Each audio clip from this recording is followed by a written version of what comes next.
By John Davidson in Abraham Maslow's Hierarchy of Needs, which do you think ranks higher the need to sign documents on your mobile phone, and easily have witnesses sign those same documents, or the need to send animated emoji messages in which a gorgeous little monkey lip syncs almost perfectly to the sound of your voice? What if I told you it didn't have to be a monkey, that you could also send an animoji, based on your facial expressions, that looked like a talking pig or a singing poo? Would that rank higher than the need to sign documents on your phone with a pen?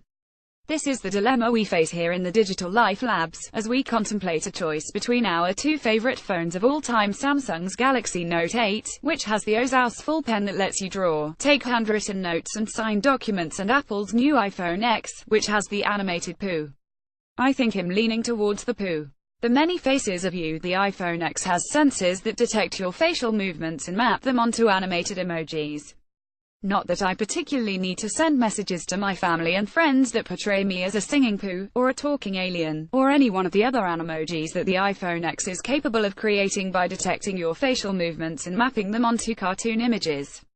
From a purely rational perspective, a signing pen is better than a singing poo any day. But there is something irrational about the appeal of iPhone X, something ineffable about its form and function, that somehow sends the poo to the top of our needs list. Use the iPhone X for just a short while, and you want it so badly that you just need to have it. It's an amazing phone, the first iPhone we've ever truly wanted. And it's not all irrational, either. We've been doing plenty of testing of the iPhone X since our Hansen preview last week, and while we have encountered a glitch or two on one occasion, the iPhone's screen remained dim even after we woke it up, forcing a reboot, and on several other occasions the phone seized up for half a minute or so, we think, while it was updating apps in the background. There's very little about this phone that hasn't left us mightily impressed. The battery life, which Apple says is a little better than that of the so-so iPhone 8, is actually very good under the right circumstances. With very heavy usage, you might find yourself needing to charge it during the day, just to get through the evening, but now that Apple has caught up to the rest of the industry and added wireless charging, that's not much of a burden. It's not hard to get into the habit of just leaving it on a charge pad when you're at your desk, though that does have some implications for the facial unlock feature, which I'll get into in a moment.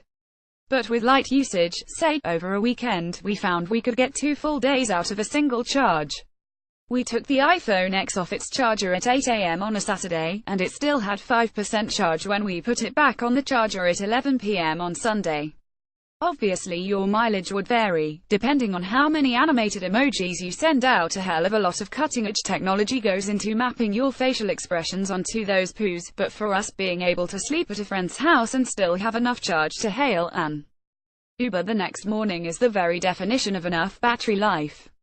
And the technology truly is cutting edge. The animated emoji feature is a byproduct of the work Apple did to get facial unlocking working, now that the screen is too large to leave room for a home button and fingerprint scanner on the front of the iPhone. Samsung has the same feature on its Galaxy Note 8 and Galaxy S8, using face recognition and iris scanning depending on the level of security you want, but in every comparison we did between Apple's technology and Samsung's, Apple came out trumps. Take the electronic wallets in the two phones, for instance. The iris unlocking on the Samsung phone, whilst potentially more secure than face unlocking, is so slow at times, and so cumbersome, we've reverted to just using a 6-digit PIN to secure tap-and-go payments. Face ID on the iPhone X, in contrast, is so effortless as to be almost unnoticeable. You just have to tilt the iPhone X so its front camera is pointing in the general vicinity of your face, and Apple Pay unlocks and you can swipe your phone to make a payment. I'm not talking to the security of Face ID here, which we have no expertise to assess and which may yet prove to be fatally flawed, but in terms of ease of use, and how it fits into the ergonomics of how one uses a phone, it's almost flawless, and as good as or better than the Touch ID system it replaces in almost every circumstance. In a week of constant usage, the only time we found Face ID to be even slightly painful was when the phone had almost no charge, and was sitting on a charging pad. I had to lean forward to show my face to the phone to use it, which is ever so slightly more difficult than reaching forward with a finger, and the very definition of a first-world problem. And don't listen to people who tell you that the new swipe gestures on the iPhone X, which you have to use now that there is no home button, take quite some getting used to.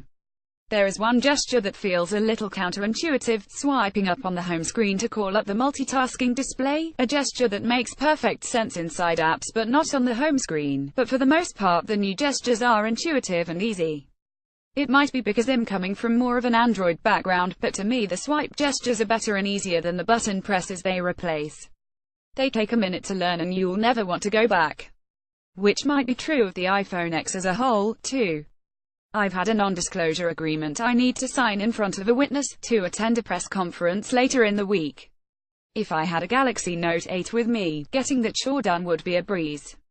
But I'm so addicted to the iPhone X, I've barely had the Note with me, the NDA hasn't been signed, and it now looks like I won't be able to attend. I might have to send a singing poo in my place.